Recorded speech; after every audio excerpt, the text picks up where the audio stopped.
Hey, thank you for tuning in to Instrumental Intel. I'm your host, music producer Chickwood Beats, and I have a special episode for you today. I am featuring some conversations that I've had with radio station owners, DJ Milk D, owner of Europe Radio, Doug Sims, aka DJ Metro, owner of Grander Radio, and Fabian James, co-owner along with Tigmatic Whitaker of Going In Radio.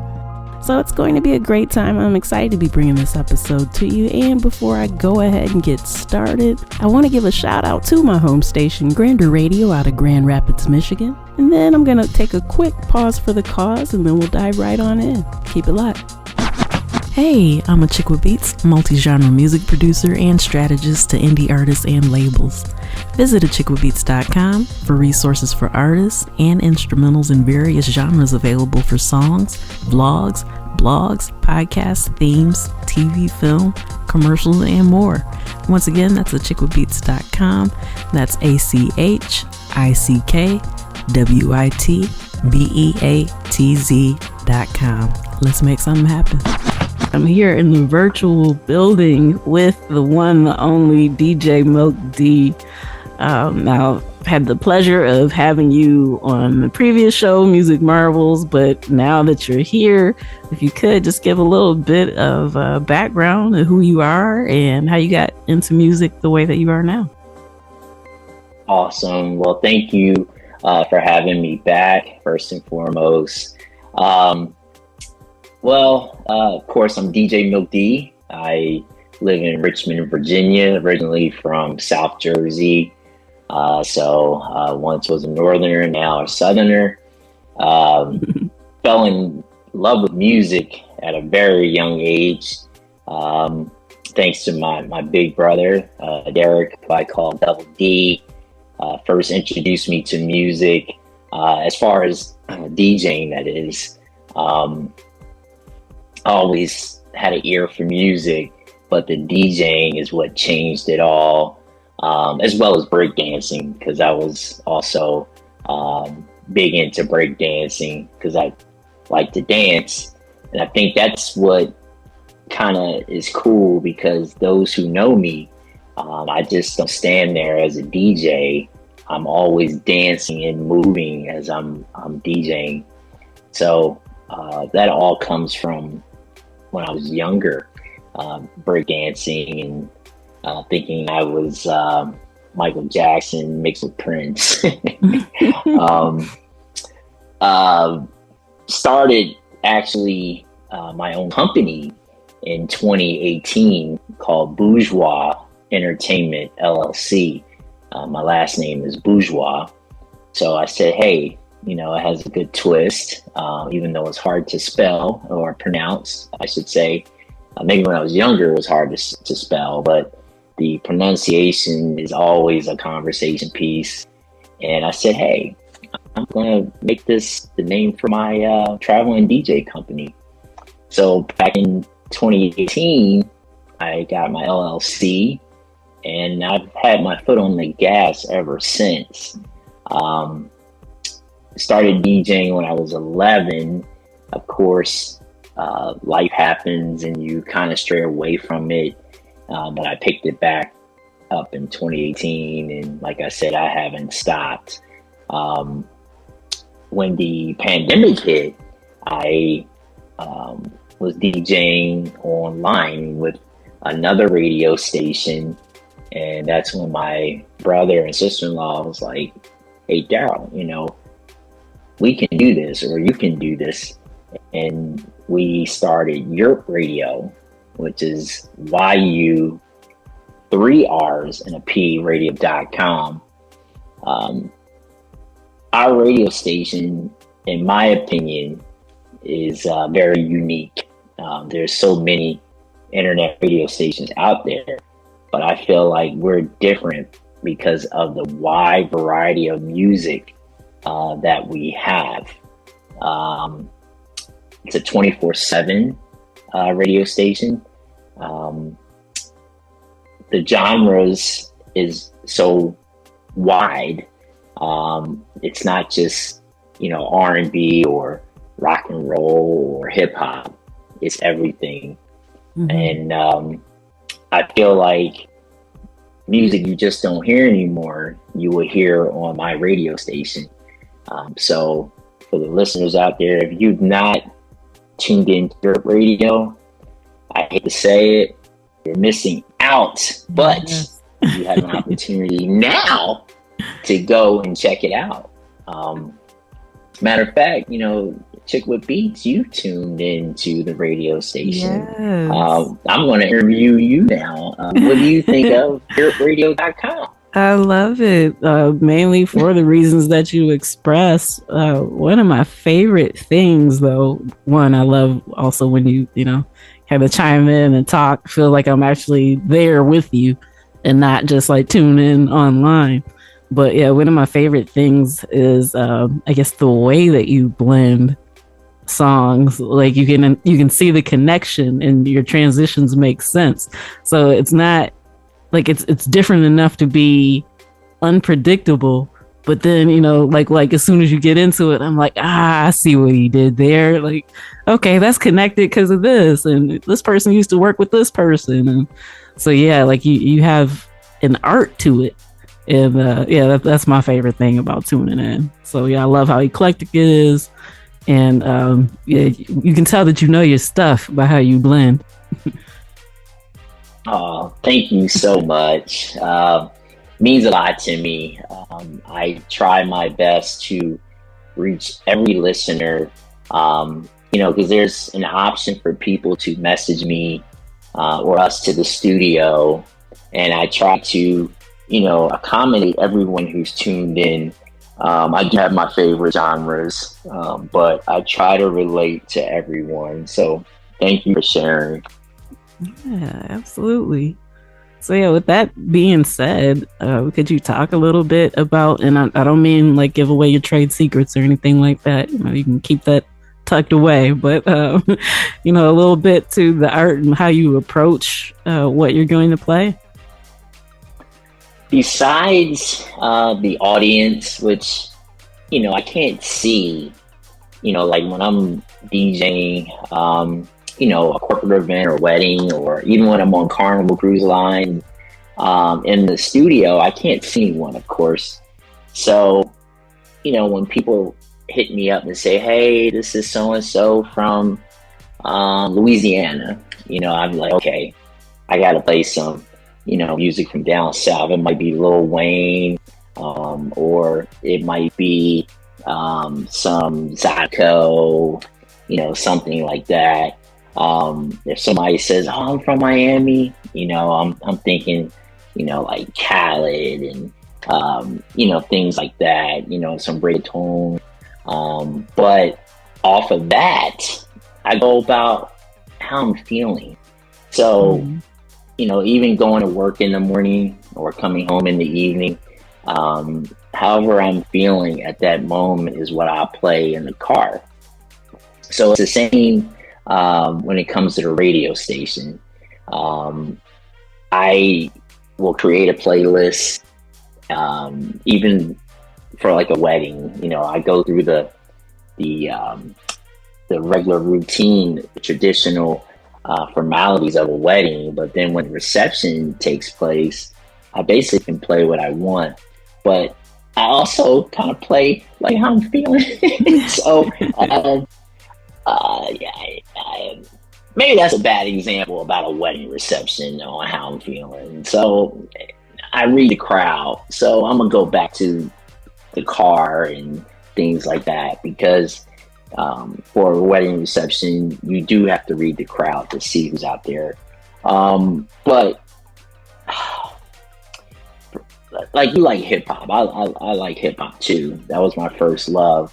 I'll say, okay, you hear the same stuff on the radio. No knock to the Drakes and those artists out there, or even R&B. Nothing against Beyonce or whomever.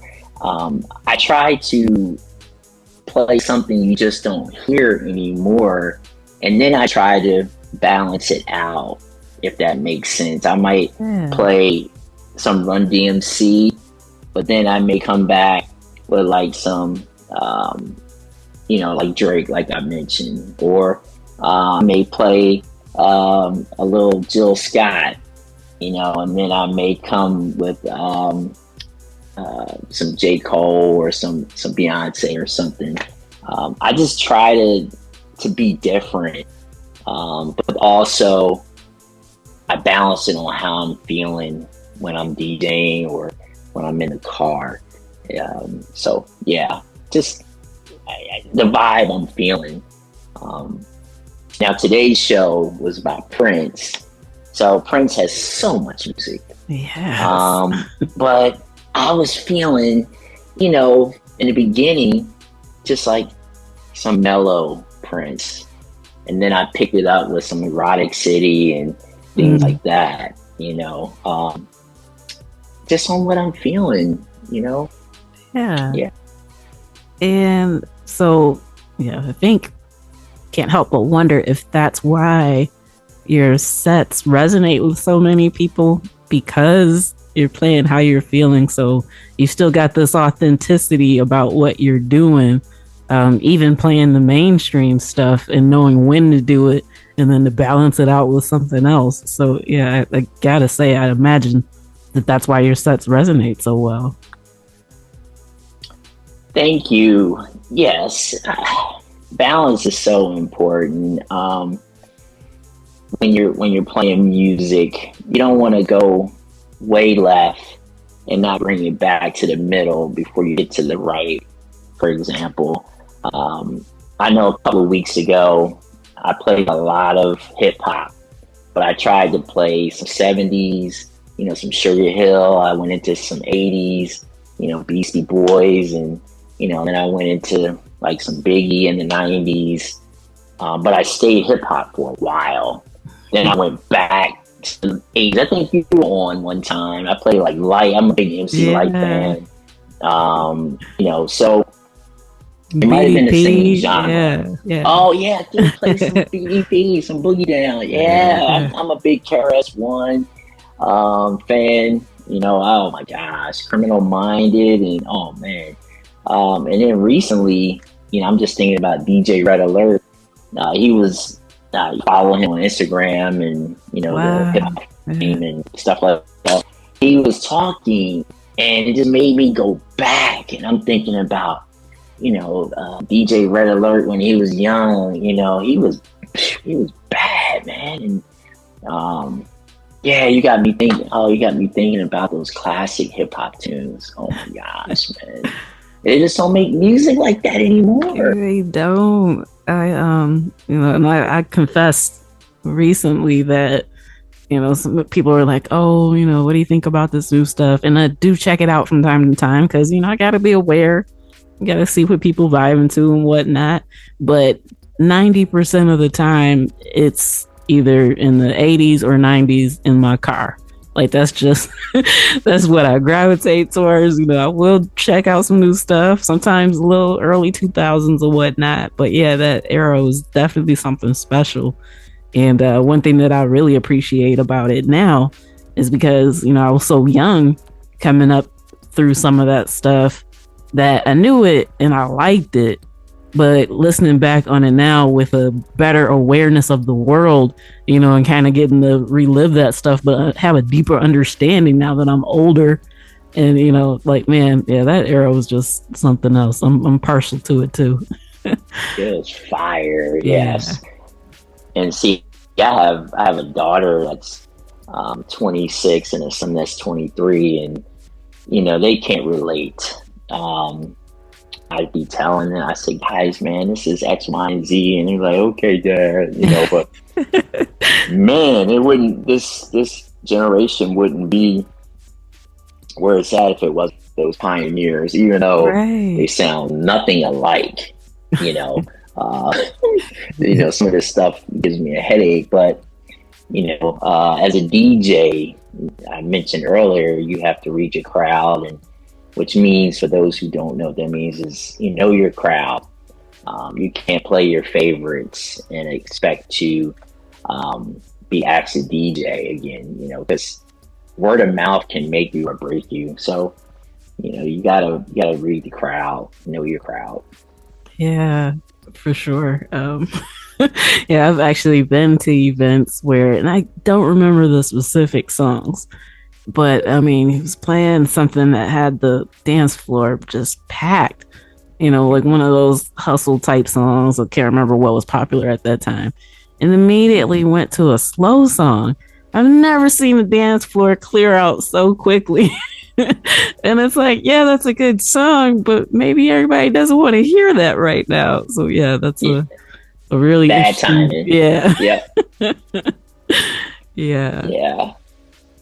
And yeah, I did remember who that DJ was, and I started avoiding events. Yeah, after that happened. because it can put a bad taste in your mouth, And I have a wedding to DJ June 1st, and how I got this job is, the father, knew me from a previous job, but he contacted me not just because he knew me, but he knew of my style. And he said when he got married, the DJ was lousy. He says he was like a robot. He had no energy, no life. He says, Milk, I see your videos and how you're bringing all this energy and your variety of music. And he said, I told my wife, we got to hire Milk D for our daughter's wedding. So here we are, June 1st, I'm doing that wedding, and I'm hoping to, rock it, because whomever is there can possibly ask you down the road to do their event. It might not be a wedding. It could be an anniversary or a corporate party or something. Yeah. So, word of mouth, like I said, is crucial. It could kill you or make you. Yeah. So, with that being said, he's witnessed you, seen your videos and all that, and was like, yes, we have to hire him. What, I guess, maybe tidbit of information would you give to anybody listening that, might be getting ready to be a DJ, or they're just starting off, but, I guess about being brave enough to be your true self and let your light shine when you're doing what you do? Well, you just said something really key, being yourself. You're trying to be a DJ, or you are a DJ because you love music or you love to entertain. So why not try to give your best shot on both of those? Meaning, show your energy, show your love for the music and for your craft. And don't be afraid to be yourself. First and foremost, when you look in the mirror, you see you. Don't look in the mirror and pretend you're someone else. I stay in my lane. So be the best version of yourself. I have in the virtual building with me today, Doug Sims, aka DJ Metro. I mean, anybody that's been listening knows that, anytime I shout out, I say Grander Radio out of Grand Rapids, Michigan. Well, this is the man behind it. So yeah, I'd like to, first of all, thank you for taking time out of your busy schedule to come chat with me. Yes, ma'am. Yeah, if you could, yeah, give the people a little taste of who Doug Sims, aka DJ Metro, is, and how you got into music and some of the other things that you're doing. Yeah. So I consider myself a worldwide kind of guy. I try to pick up on this, pick up on that. I do a little bit of this, as they say, and a little bit of that, right? So musically, music has been in my blood, since I was a kid. I mean, I started making mixtapes with the cassettes years ago. I was 12 years old selling mixtapes, or whatever the case is. Everything from breaking down radios, putting radios back together. Every album that came through the house, I read all the liner notes while I'm listening to the music. I listened to the full album, and definitely reading the liner notes, getting to know who all the producers were, arrangers, and of course the artists themselves. But yeah, going back to selling the tapes, and then ultimately doing basement parties and high school parties and things of that nature. So, I've been listening to music all my days, and even DJ'd overseas. I was overseas for 3 years and always played music over there and DJ'd in different clubs or what have you. So music has just been it's been a comfort zone. Let me say it like that. Mm-hmm. So I've always been attached to music, no matter what. Love it. So, okay, you mentioned you were DJing overseas for like 3 years while you were over there. What would you say would be one of the most, distinctive differences that's kind of stuck with you when you recall that time frame? I would say overseas, the crowd, they really love heavy beats. At that time, it was beat driven. And, of course, you had just think about the sounds of Soul to Soul and Lisa Stansfield and people like that. The beats were the driving force of the music, so Run DMC, I had such a great time over there in Germany. Run DMC album came out with that Raising Hell album. And when I tell you, I had so much fun, and that Raising Hell album just turned up the club every time. See, now I've always kind of had this feeling that it was a good thing that I was born when I was born, because during that era, I know I probably would have been a hot mess at the club all the time. Right. I mean, man, the music was just top tier. Yeah, back then. I mean, music is great now, but it's just something around that late 80s, early 90s kind of music that just, it separated itself from all the other years. You know what I mean? Yeah, and everything had energy. Right. Even the quote unquote slow songs still had something for you to groove to. Right. It was just, what a time to be alive. Exactly. And people still reminisce over the 90s as far as hip hop is concerned. Yes. That's the golden era right there. I don't think there's ever going to be another era to surpass that era right there. No, not at all. And I'll tell people all the time, especially when people complain about mainstream these days. I'm like, I couldn't even tell you what's still the 90s in my car. When I'm riding half the time, I'm playing 90s hip hop. Right. Yeah. So, that brings me back to something else that you said about listening to the music, looking at the liner notes, because that was one of the things I used to love to do. Mm-hmm. We didn't have the internet to scroll while we were doing all this stuff. So that was a source of entertainment. And I feel like that's kind of a lost art. Mm-hmm. I mean, you can find the information online, but it's not really the same as holding it in your hands. Right. And reading the liner notes, it acclimated me, I guess, if word to say, to this project has this particular producer and musician, and then 2 albums later you see them on somebody else's album and doing the arrangements and so forth and so on. I mean, you can think about producers. Of course, you have the great Quincy Jones. He did everything, but you have Bernard Wright, who's another one. Then you go to the jazz arena, you have Bernard Wright did his thing, but he's also a accomplished jazz musician, and he's on everybody's jazz stuff. And then you have Patrice Rushen, that's another one. She did so much work on everybody else's stuff. So it's just when you read the liner notes and you get to know all these different musicians. Paul Jackson Jr., now he's a jazz guy, but there is not a jazz album that came out that he wasn't on, that he wasn't a part of, Wow. Yeah, that's incredible. Because there were a lot of names that I had kind of gotten introduced to that same way. Mm-hmm. One of them I prefer not to mention at this time since he's going through so many legal issues. Okay, but I remember, Jodeci, Mary J. Blige, names all the way throughout there. And so then it's okay, well, this person has this sound. That's when I started to kind of pick that out. I had no idea that production would be a path that I would take one day. Right. But, just kind of studying who was doing what and how they were making the sounds was just so interesting. So I think with your connection to music like that, how do you think it shapes when you DJ, or how you select the songs that you choose, depending on the audience? I know it kind of varies, but yeah, it depends on the audience.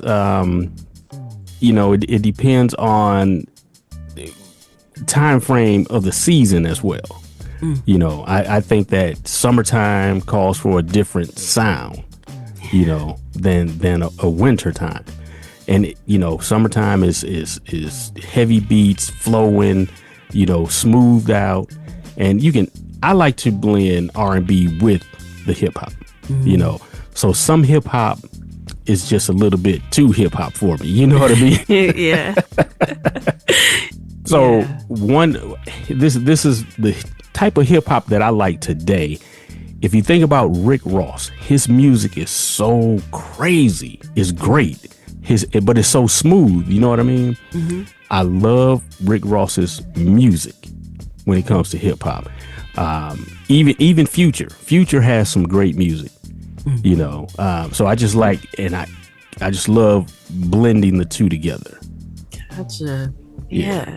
I feel like, especially in that era that we were talking about earlier, mm-hmm. There was a lot of blending. I mean, I guess it still happens today, but not so much. I feel like a lot of the singers kind of sound like they rapping, and a lot of the rappers kind of sound, but like in that era back in the day, it was still kind of distinct, but it worked together so well. Right. I remember the first time, and I can't remember who was the first artist to do it, but when rap was first introduced to hip hop, you would sing the R&B song, and then all of a sudden somebody would start rapping over it. And I was like, whoa, now you can't get away from it. Right.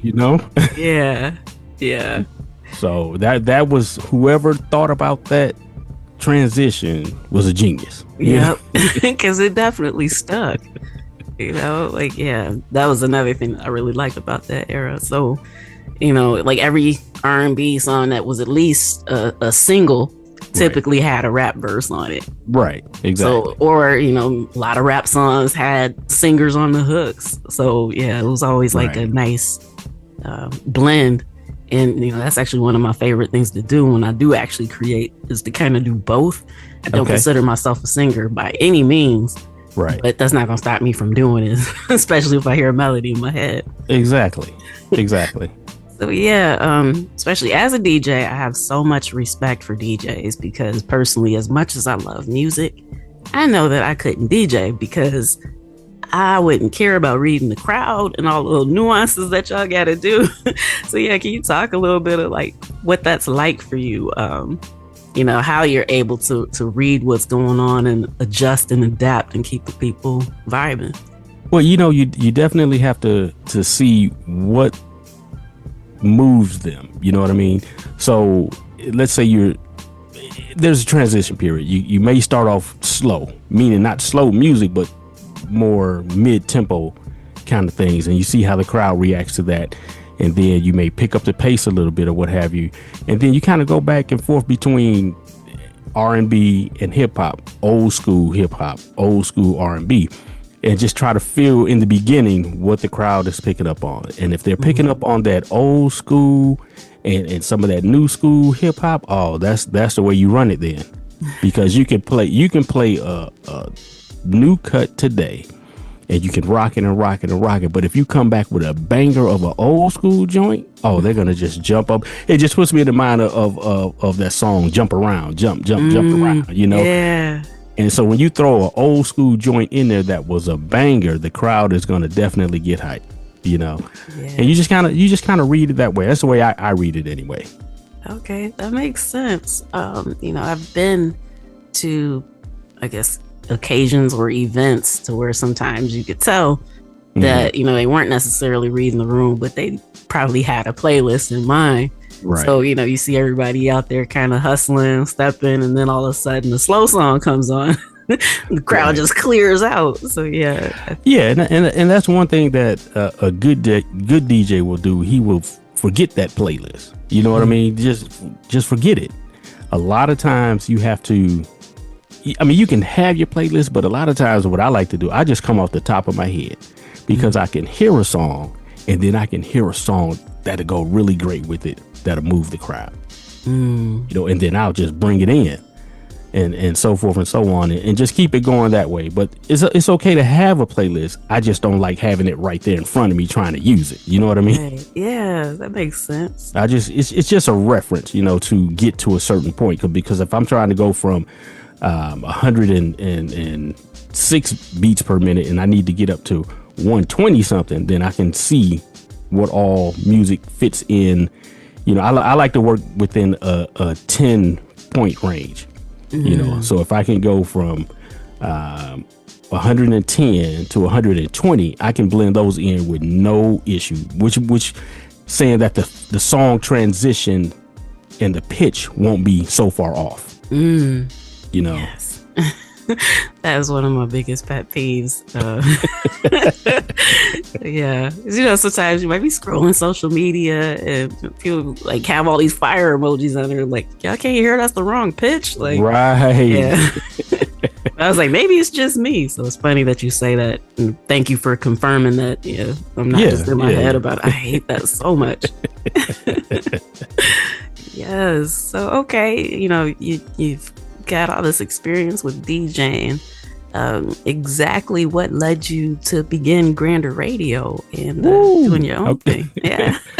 Yeah. So the radio thing, I was actually in radio for several years.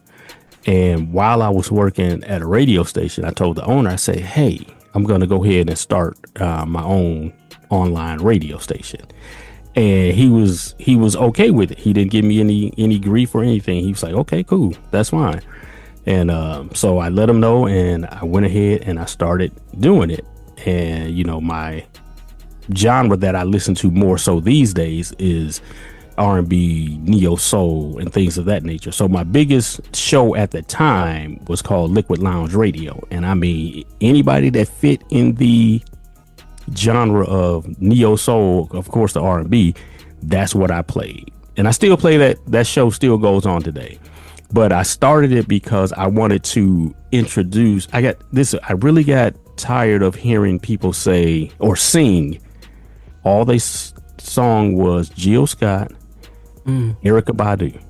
I'm like, there are so many artists out here that fit into a neo soul or smooth groove kind of sound. So I wanted to introduce them to a lot of different artists that are out there that are doing really great, putting out great music and great sounds. Awesome. Yeah. Shout out to the show that you're doing on the other station. Cause you gave me my first on air radio interview. Oh yeah, cool. Yeah, cool. I had done like some internet radio before, but that was my first time being on air, so it's kind of fun to be able to flip the script this time. Right. And right. question you about what you got going on. Yeah. So that's pretty much how I got into it. I just, at the station, they have a format that you kind of have to play at radio stations. Mm-hmm. But I wanted to introduce other music because, like I say, being overseas for 3 years and all this music that's underground and untapped and not mainstream, but there's some awesome music out there. I mean, it's a lot of people, they're just now getting hip to like Eric Roberson. Eric Roberson is the number one independent artist out there, and people are just now getting used to him, but he's been out there for years. Yeah. So I mean, you can look at Raphael Saadiq. That's another guy that is a super producer that doesn't get enough credit, but he's a super producer, but he puts out crazy awesome albums and songs and collaborates with everybody and writes for everybody, and regular radio plays its top radio cuts, if you will, whatever they're pushing on radio. But going back to my album days when I was younger, there are so many songs that didn't make radio that were bangers. You know what I mean? Yeah. Straight bangers. So listening to a whole album or trying to push a different song is more so what I like to do. Introduce the audience to, hey, this is an awesome song. It's like Wayne Brady. People have never heard a few cuts by Wayne Brady. Mm. Wayne Brady can jam. You hear me? Yeah, because I know I used to watch Whose Line like way back And he was always singing on there. So Right. yeah, like Right. it made sense. Like, when's the album dropping? Because they never let him get through an episode without singing. Now, and okay, remember Tommy Davidson from In Living Color? Mm-hmm. And he was always doing that and stuff like that. The man is a jazz artist. Wow. He has 2 jazz albums out right now. A lot of people wouldn't know that though, because he's not in the mainstream. But those are the people that I go for because they put out awesome music. Yeah, I think what you're doing with that is so important, primarily because I'd say I'm an old millennial and Gen X. There was an era where we didn't have to dig that hard to find stuff. Right. If it wasn't on the radio or whatever the case may be, when your cousin came to visit, they brought you tapes. Like, we were used to good stuff just coming at us. And I think that that's why a lot of times we're the group that complains about mainstream, because now we got to go find it. We got to work harder than we had to, like in the 90s and whatnot. So, yeah, I think what you're doing is really important because that mindset is still there. Even though they know they got to search for it, they don't want to. So they need someone like you to show, like, hey, this is what's going on. There's still some good stuff out here. So it's great to shine a light on it. Like, how you doing? Thank you. Yeah, music is my happy place, and I love finding different artists, or even artists that have the music that's not being played or oversaturated on radio. Oversaturated. Yeah, because you can listen to a Drake 5 times in 1 hour. The radio will play a Drake 5 times in 1 hour. But to find, so like right now, Ray Khalil, is it worth it? Is like my jam. Now, a lot of people may not know this, but Ray Khalil, she's in California. She's a young lady, but she was on that show Rhythm and Flow with T.I., Cardi B, and Chance the Rapper. And then 2 years later, she came out with her album. And a lot of people know Anderson .Paak, so she's actually signed to Anderson .Paak's label. But she can flow. She's nice. Yeah, see, what you're doing is important work. And I hope, the listeners know to make sure that they check in to all the other stuff that you're doing, outside of instrumental intel. But you got an important task that I hope most people understand exactly how important what you're doing is, because especially even from the artist perspective, it's kind of hard when you've got good stuff but nobody's shining the light on it. So you might have like a handful of people, but you probably deserve to be a little more well known. Right. So on both sides, from the listener and the artist, it's important work. I have back with me in the virtual building today, Fabian James. Grammy-nominated, Billboard charted singer, songwriter, producer, arranger. I'm kind of scared to say producer because I'm being interviewed by a first class producer. So I don't want to. I don't want to act like I'm competing with her because I'm actually not when it comes to that. But yeah, absolutely. Manager extraordinaire, DDS Management, and also the co-owner of a new radio station that's been going on for about a month now, Going In Radio, which I co-own with my business partner, Tigmatic. Oh, right. Well, since that's the most recent thing that's kind of new since we've talked, specifically that people might know about, could you kind of give a little bit of background as into Going In Radio, how you got started with it and what you're trying to accomplish?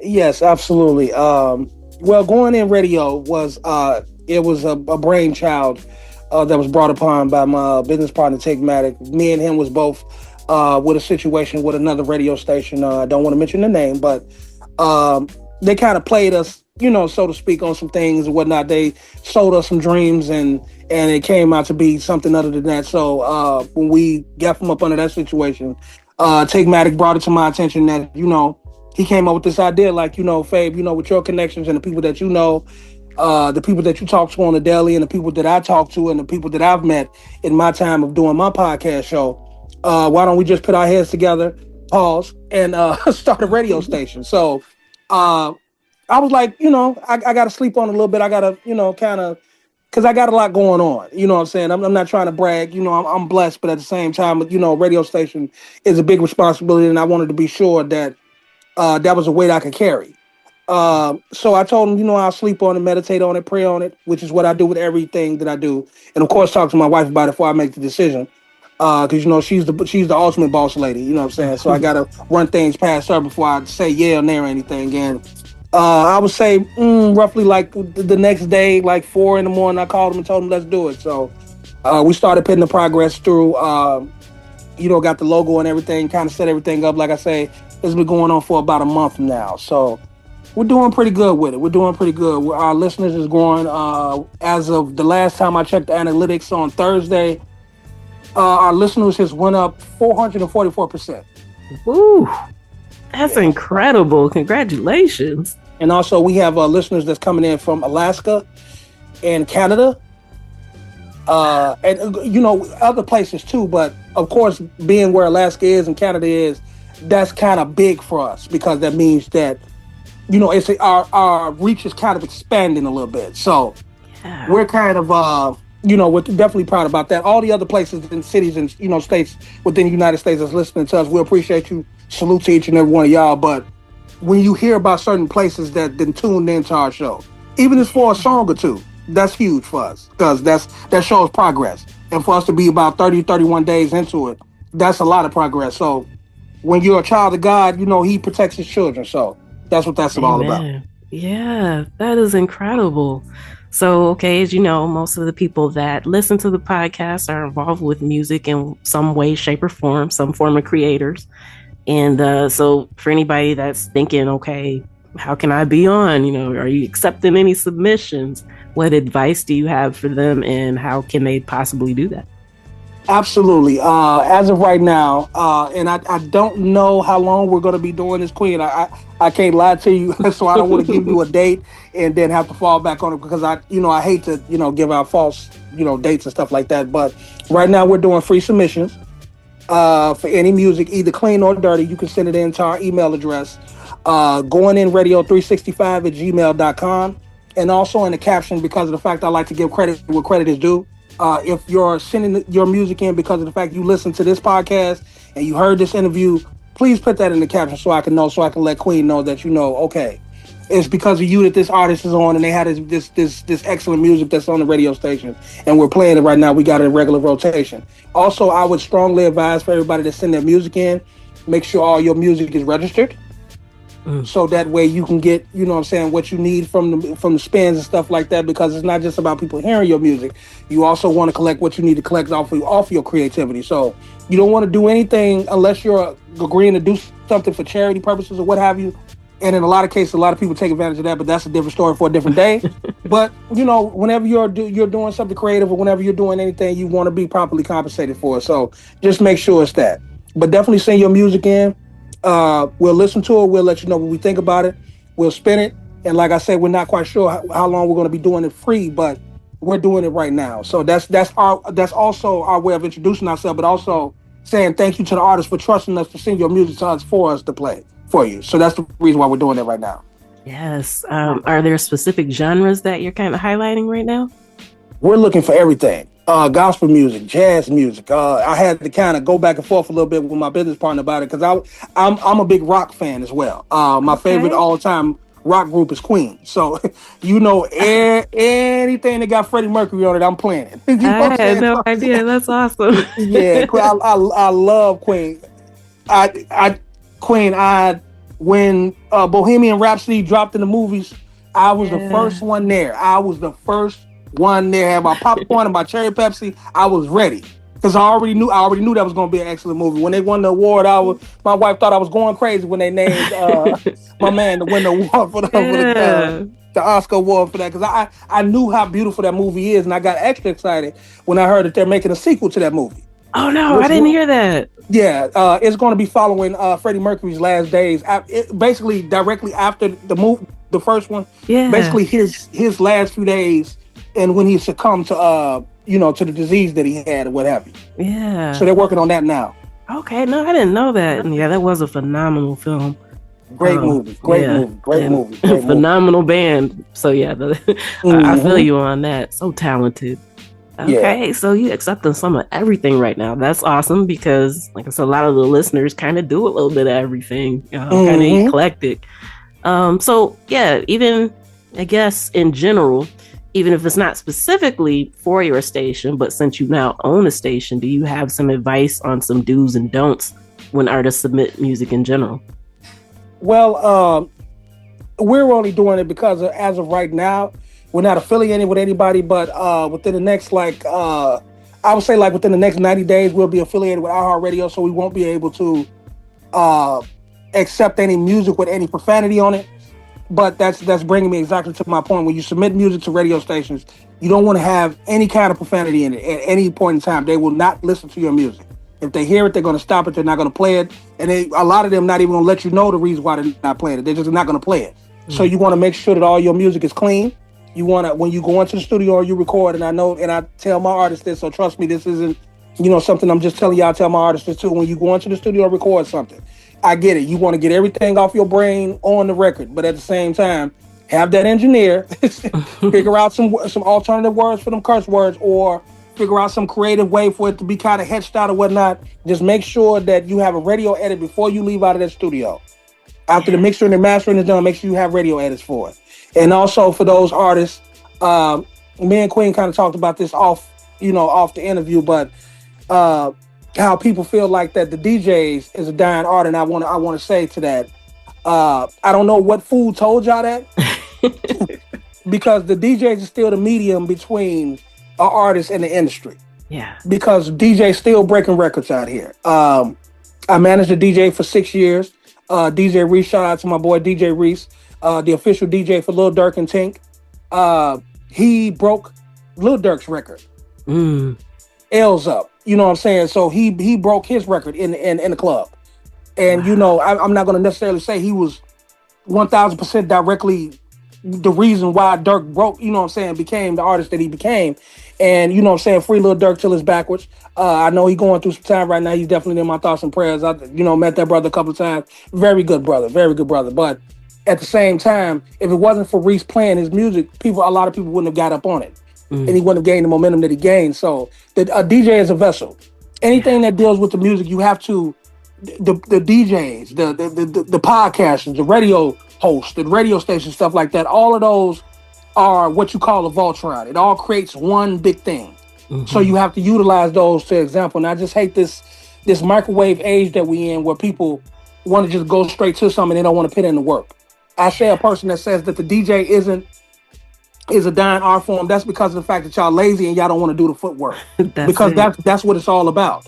Ingratiate yourselves with the DJs. Go to these places where your favorite DJ is going to be at. Introduce yourself to them. Ingratiate yourself to them. Because one thing I know for a fact about a DJ, because I manage one, they don't like when you just run up on them and just push music in their face. Because that makes them feel like they're a machine. Right. Play my record. And that DJs, you gotta.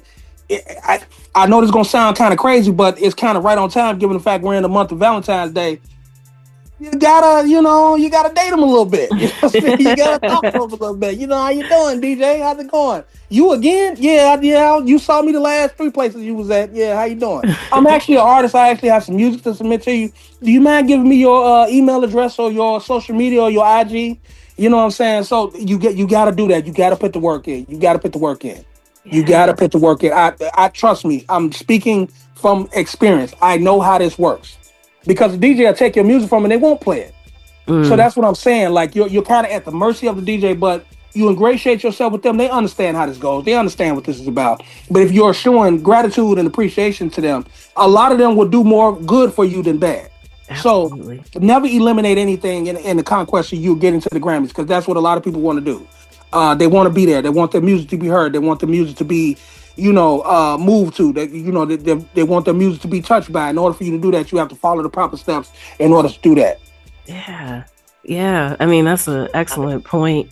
DJs are so important to music culture. And I think that the people who feel like it's a dying art form, they're only watching what they've seen like on mainstream, where they show I don't want to call anybody out in particular, but the person who messed up at Coachella that one time, or like one of those major festivals. So yeah, if you just see somebody with their hands up in the air and you think that that's what everybody's doing, then yeah, of course you're gonna think that. But like you said, you got to get out there. There's so much more than on social media. So to actually be making those contacts in person, you can actually see how rich that is. And yeah, because I owe a lot to a lot of DJs who have spun my music in places that I've never been. So that's the only reason why I've been in those places where I can see, okay, my son's been Shazam in South Africa, but that's because of the DJs. I don't know anybody there personally, but the DJs are doing it. You know what I mean? Right, so, yeah. right. Yeah. And like you said, DJs go everywhere. DJs get booked everywhere. Like, Sean Mack, which is a very good friend of mine here in Chicago. He's world renowned at this point. DJ Sean Mack, he get booked to go to Puerto Rico, Cancun.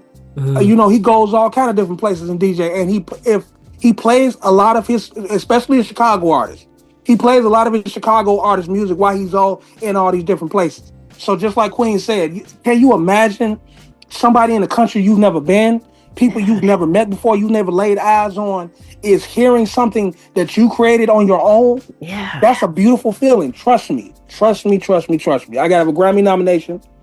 And everybody, I walk past people, walk around people, and I hear certain songs that, that they listen to, that I had a part in being created. And I get emotional sometimes, I'm not gonna lie to you. I'm tougher than tough, but I still have a soft part to me. So I get a little emotional sometimes because it's like, I was part of that process. I still remember being in the studio. I still remember us joking. I still remember us being tired, but we couldn't go to sleep because he wouldn't let us get out of the studio until the song was completed. You know what I'm saying? I that process, putting the grind and work in, and it didn't come overnight. Like I said, I'm not going to mention the artist's name on the show, but Queen know whose it is and whatnot. Yes. And he was, when it came to music, he was very, very strict. He was very, very strict. A lot of people throw a lot of different names out. No, he was passionate. He was passionate about his music, very passionate about his music, and his music had to be as close to perfect as possibly could before he would even consider putting it on his record. So imagine the type of hours and the type of, take 52. Like, I'm gonna throw all of y'all out of here. You know what I'm saying? So you had to go through that, but it's cool if if you're built for it, you can take it. Yeah. You know what I'm saying? And you have to understand that it's hard working to it. I'm on a podcast with one of the premier producers that I've ever ran across, and I know for a fact that it took time for her to perfect her craft in order for her to be the type of producer that she is. She didn't just wake up one day, you know what? I'm gonna be a producer. No, she had to put work into it. Yeah. That means looking into things, researching things, practicing things. That didn't sound right. Let me do it again. So you got to put the work in. It's not gonna come overnight. Trust me. This stuff y'all see on social media, it's a facade. Right. And I know a lot of people ain't gonna tell you this. Let Uncle Faith be keep it 1,000 with y'all. It's a facade. Well, a lot of stuff that y'all see is a product of a lot of hard work. We just make it look easy. Right. It's so funny that you actually mentioned research, because not a lot of people think about that, especially when it comes to production. But that's what I had to do, like, because I didn't know how to operate a lot of stuff. But I mean, of course, I like pressing buttons and whatnot, so I could figure some stuff out. But most of it, I had to go find it. And yeah, it's you're right. A lot of people see stuff one way and they don't recognize that they actually have to work to get to the position that they want to be. And that's another reason why I think jealousy is so weird, because it's like you can't be mad at somebody for doing the work that you didn't want to do if they're getting the results that you want. You got to go after it and do it.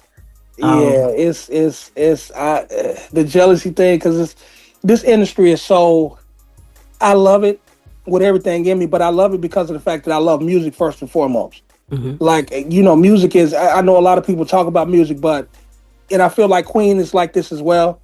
Music is in me. Like, everything that I do, I have to implement music in it. If I'm cleaning the house, there has to be music on. If I'm going over my emails and text messages, there has to be some music on. When I'm doing this, when I'm doing that, I have to be listening to music. And if music isn't playing, music is in my head. I'm always thinking of ideas, things to write, things to arrange, and stuff like that. Which is, to some people be like, yeah, you a nerd and stuff like that. But it's like when it's in you, it never leaves you. It's always there with you. But it's also something that has to be developed as well. I graduated from Columbia College. Vocal performance and business management. I had to put in a lot of groundwork. There was a lot of shows that I did that I didn't get paid for. There was a lot of background gigs that I didn't do, that I didn't get compensated for. But just the exposure purposes, just meeting people. So you got to put in a lot of work, and everything ain't gonna be an automatic. Gratitude or compensation for it, but you have to understand that you're always taking steps forward, no matter what you do. You just have to continue to do it, and you can't give up on. You can't be, I'm tired of doing this and stuff like that. It's going to be hard. It's going to be a lot of dark days. Yeah. And there's going to be a lot of lonely nights. But trust me, you get out of this what you put into it. So it's part of paying the dues. I can give you. Yeah.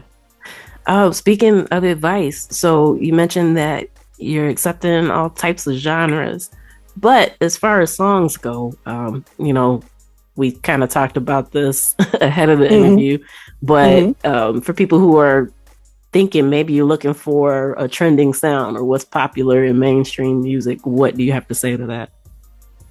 The best advice I can give you is, and this isn't a flex. I just want to put that out there as a caveat before I go into this.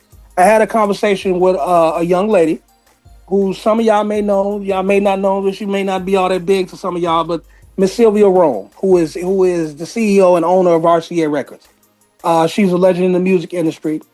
And she told me when I submitted some information to her about one of the artists that I was plugging, she was like, Fabe, this sounds pretty good. I like what you're doing. I like how you go about doing it. You'll come very highly recommended from the person that introduced me to you. So you're doing a good thing. But to be dead honest with you, I have tunnel vision right now. So right now, my only focus is on Travis Scott.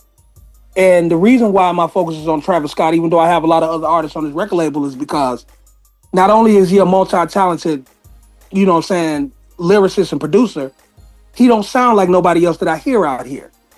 So I know everybody come out here and that, Chris Brown is killing it right now. He's doing his thing. That Residuals album, that Residual single that he has is phenomenal. You hear a lot of these different artists out here doing something, but I'll tell you something.